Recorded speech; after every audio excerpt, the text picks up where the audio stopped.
We've had a massive 2025 for inland rail in Victoria. We've completed the first 4 sites of the project and we've started construction on the remaining 8 sites.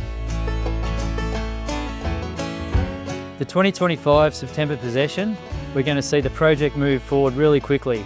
In Benalla, we're going to be excavating and removing the old pedestrian underpass, and then we're going to be placing sections for the brand new underpass that we're putting in there for the community.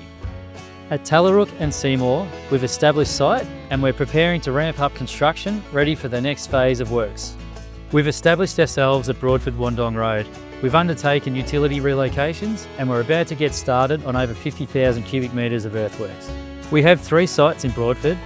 We're replacing bridges at Hamilton Street, Short Street and Marchbanks Road. We're also lowering the tracks underneath Hamilton Street and Short Street.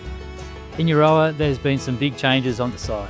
We've removed the Anderson Street Bridge, we've removed the ARTC tracks, and we're preparing to install the brand new pedestrian underpass.